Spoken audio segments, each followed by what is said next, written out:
이재명은 가장 어려운 시기에서도 항상 미래를 생각하는 사람이잖아. 과거에 묶이지 않고 과거를 딛고 일어서는 거지. 과거가 자산이 되게끔 살아가는 사람이야. 사람은 과거를 원망하고 과거에 내가 안 좋은 것들에 투정을 부린다 그럴까? 핑계를 댄다 그럴까? 이러는 사람들이 많잖아. 자기한테 일어났던 일, 불행했던 순간들 이런 것들이 이재명은 몽땅 다 보석 같은 거야. 자기한테 일어난 모든 거는 큰 자산으로 쓸 줄 아는 기막힌 사람이지. 그런 것도 아무한테나 안 줘. 그런 기회를. 죽었다 살아나는 기회를 아무한테나 주겠어? 그거는 아무나 갖는 기회 아니거든.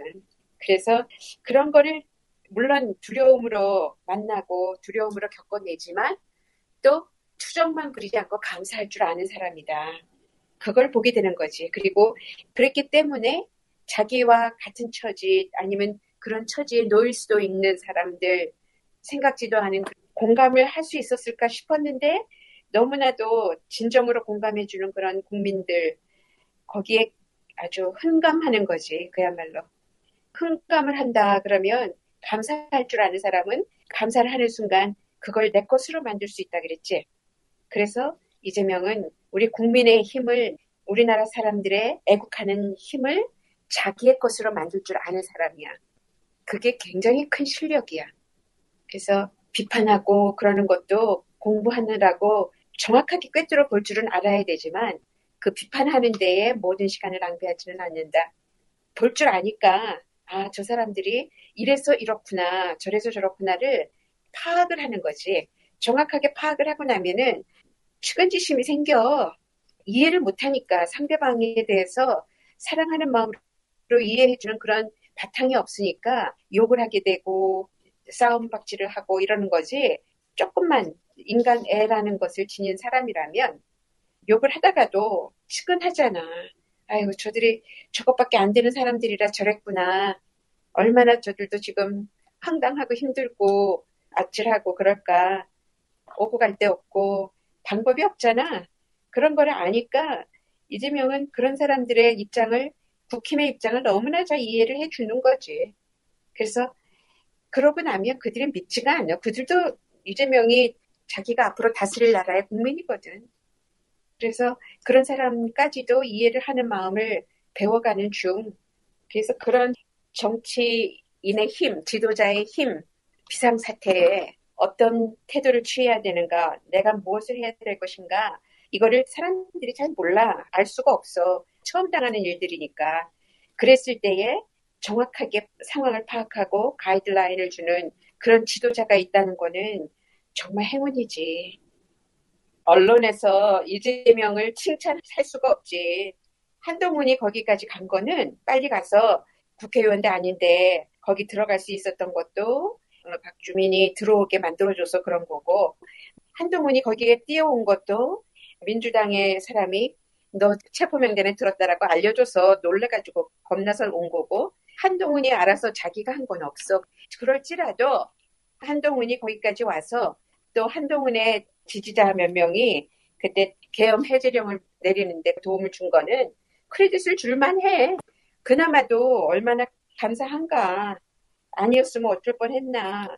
그래서 한동훈이 큰 몫은 했어. 그렇지만 그 몫을 하는 게 자기의 의지로 자기가 잘나서 한 게 아니라 민주당이 다 이끌어줘서 그렇게 된 것이다. 근데 이 민주당이 다 이끌어줘도 움직이지 않았으면 소용이 없는 거잖아. 그래서 한동훈의 역할도 있었다. 이렇게 봐주면 되지. 그런데 한동훈을 띄우는 거는 저쪽에 언론들이 이재명이 너무나 커지니까 무섭고 사실을 인정해서 이재명의 개발하고 빠르고 민첩한 이 모든 판단력에 사실은 경외감을 느꼈을 거라 그거를 인정하고 싶지가 않았을 거라 인정하는 순간은 지는 거거든. 한번 지면 자기네들이 갖고 놀 수가 없잖아 언론으로. 그러니까 한동훈은 자기네들이 갖고 놀 수 있는 사람이라 올렸다 내렸다 하는 거고 이재명은 자기네들이 그렇게 할 수가 없어 솔직히. 그렇기 때문에 입도 못 대. 뭐라고 했다가는 편드느냐 그럴 것이고 정확하게 진짜 이재명의 지지자가 되지 않는 바에야는 입을 못 대는 거라. 언론에선. 그거를 뭐 기대를 해. 이재명도 기대 안 해. 그런데 신원식이 그래도 정상인으로 보였다라고 느꼈잖아? 그런데 갑자기 그렇게 느끼는 순간에 그렇게 말을 해놓고 내가 갑자기 등골이 오싹해지는 거야. 아, 저거 윤석열 잡아먹고 자기가 보수 우두머리 되려고 하는 거구나. 이런 생각이 문득 드는 거야. 그런 소리 하는 사람 아무도 없잖아. 정상인으로 어떻게 뭔가 그래도 제정신인 사람이다라고 느껴지는 그런 모습을 보였다는 것이 이제 자기가 자기의 위신을, 자기의 존재를 드러낼 때가 됐다라고 느끼고 그러는 거 아닐까. 보통 머리 쓰는 남자 아니거든. 그런 생각이 들었어. 그 청 중에서도 살아남는 거니까. 그래서 조심해야 되는 인물이다. 돌다리도 두드려가며 괜히 이상한 영웅들을 만들면 안 돼. 이상한 영웅들을 만들면 거기에 또 윤석열 같은 이상한 사람을 만들어서 괴물이 돼서 안 돼. 그런데 능통한 사람들이거든. 사람 속이는데. 신원식 멀쩡하게 윤석열도 검찰 개혁하겠다 그러고 혼자서 정의의 사도처럼 막 그랬었잖아. 그런 게 저들의 수법이라고. 얼마나 쉽게 사람들을 속이고 얘 말했다 저 말했다 하냐고. 신원식이라고 또 모르는 거거든. 그러니까 잘 지켜봐야지. 괜히 그래도 신원식이 사람답네 이렇게 띄워주면 또 뭔 짓이 나올지 몰라요. 그러니까 조심해야 돼. 저쪽 사람들은 한 명도 믿으면 안 돼. 복수에 여러 가지 얼굴들을 가진 사람들이라 그거를 있는 그대로 못 봐줘. 우리가 당할 대로 당해봐서 그거를 그렇게 믿어줄 수가 없어.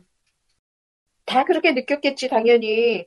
신은식이 거기서 갑자기 그렇게 정상적인 사람으로 말할 줄 누가 알았어.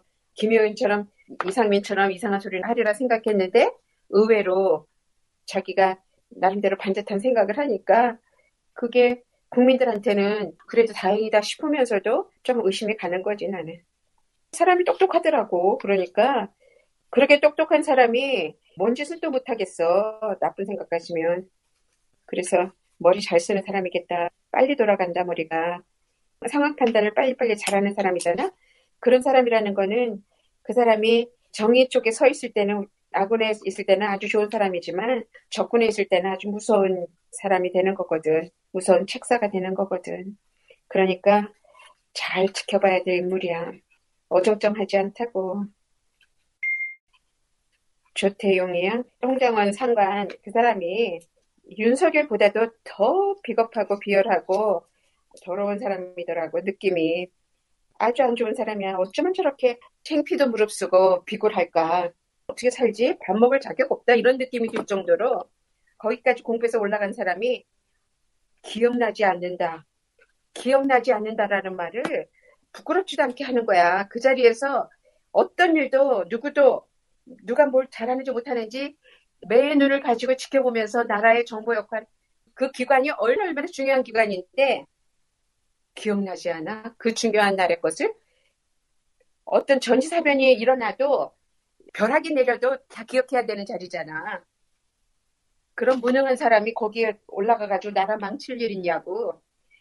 나 빨리 파면하시오 그 소리지 뭐야. 그러니까 김건희가 그렇게 넘나들었지. 그런 사람이니까 김건희가 갖고 노는 거야. 비겁한 사람이구나. 너는 내 말 듣겠구나.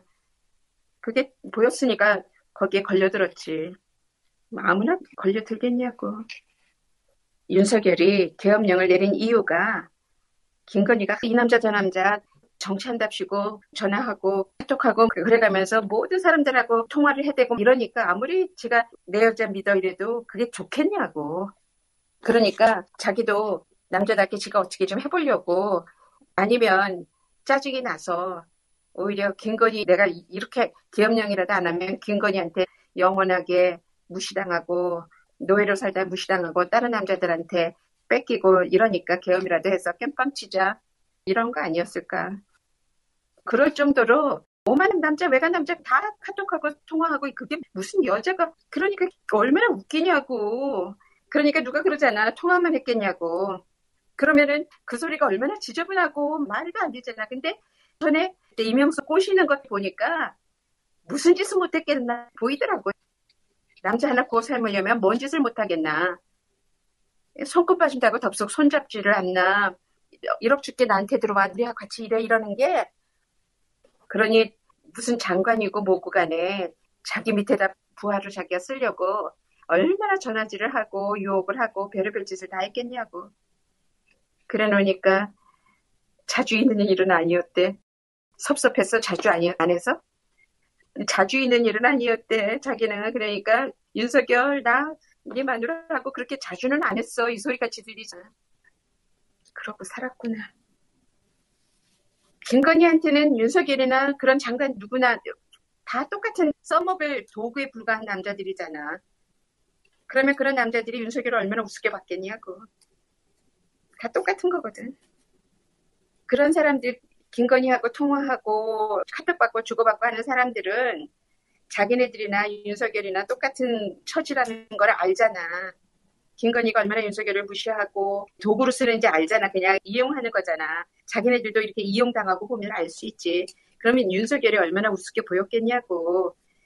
그나마 그래도 한동훈이 거기서 빨리 발을 뺐는데 발을 빨리 뺐다고는 싶은데 그래도 전화 비밀번호 못 풀어. 그래도 지가 윤석열한테 들킬 일이 무서워서. 남의 여자랑 그러는 거 아니거든. 아무리 정치를 어떻게 했고 뭐 해도 어떻게 감히 대통령 부인하고 전화질을 하고. 안 그래? 그게 아무리 여자가 정치라는 거를 빌미 삼아서 그래도 그렇게 밤과 새벽에 전화질 한다 그러면 미쳤어 소리가 나오지 않아? 윤석열 입에서? 그러니까 말도 못했을 거라. 부부 싸움이. 그러니까 가정사 문제로 계엄을 했다는 말이 나왔잖아. 나라꼴 진짜 한심하지. 홍장엄만이 아니라 나와서 소신껏 솔직하게 증인대에 서가지고 증언을 한 사람들은 지금 말도 못한 음해를 당하잖아. 사람들한테 협박당하고 말도 못한대잖아. 살해 위협도 받고 별의별 소리가 다 들려오는데 얼마나 무서울까. 근데 그렇게 무서워도 그거보다 더 무서운 건 자기의 자존심을 버리고 정직하지 않게 거짓을 말하는 것이거든. 그게 더 무서운 일이거든. 그걸 아는 사람과 그걸 모르는 사람의 차이야. 협박당해가지고 이렇게 말 안 들으면 너 죽어 이러면은 그거 못하는 사람과 죽더라도 진실을 말하는 사람의 차이가 사람이냐 아니냐의 차이지. 굉장히 큰 건데 그걸 이용해가지고 저쪽 윤석열 지지자들이 그쪽으로 이렇게 오는 사람들한테 이재명 욕해보라 그러고 그래야지 통과시켜주고 그런다며 십자가 밟고 지나가면은 살려주고 그러는 것처럼 안 되는 거야. 이상한 사람들, 좀비 같은 사람들, 내가 그랬잖아. 일제잔재, 매국노들, 좀비 같은 사람들이 아직도 안 죽고 살아남아가지고 나라를 마지막 순간까지 지네들이 다시 차지해볼까 하고 애쓰고 있는 거다. 죽지도 않고. 근데 계속 나와도 좀비라니까 좀비는 뭐야. 일단 죽은 거지. 그러니까 좀비는 인간이 아니다야. 말하자면. 얘네들은 인간도 아니고 귀신도 아니고 죽은 것도 아니고 이러지도 저러지도 못하는 떠돌이 귀신들이다. 그런 거잖아. 망령이야 망령들. 검찰은 자기네들이 하고 싶은 만큼 하겠지. 자기네한테 화살 안 들어오게 별 재주를 다 부리겠지. 그래도 아주 거꾸로 가지는 못해.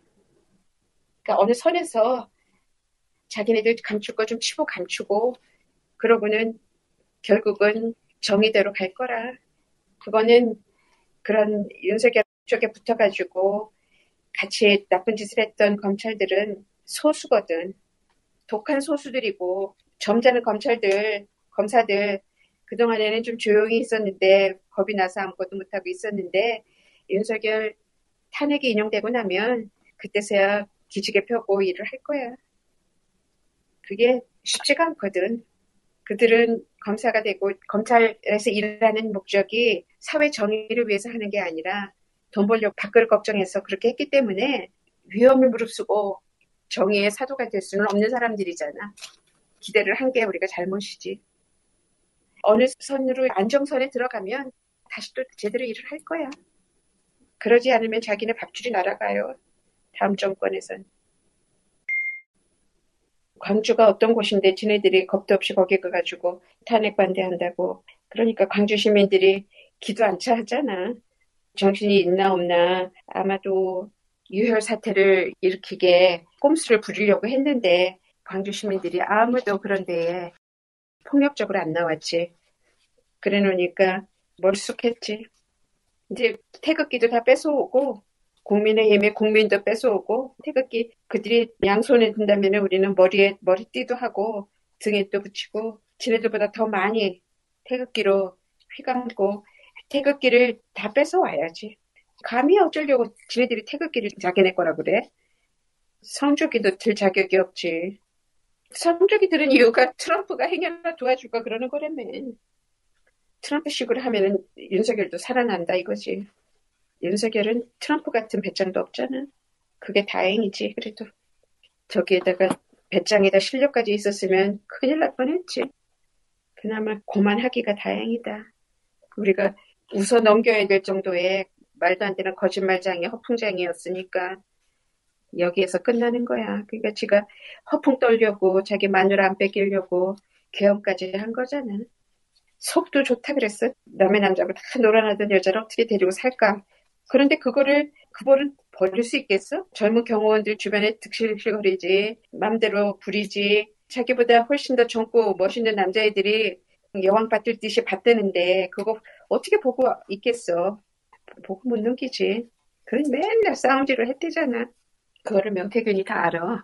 그래가지고 그거에 대한 이야기도 다 녹음된 게 있고 그럴 거라. 충분히 가능한 이야기잖아. 뻔한 일 아닐까. 김태효하고 김건희하고 지금 조용한 사람들 있잖아. 여차하면 튀려고 어디 다른 나라로 망명 허가 받았다 이러잖아. 그러니까 살아날 구멍, 나름대로는 도망갈 구멍 이런 거 다 마련해 놓고 그러고 하는 거야. 여차하면 뭐 이렇게 한다. 그리고 귀찮은 윤석열 감옥에다 딱 떨궈 놓고 가면 지네들도 새 살림 차리는 거잖아.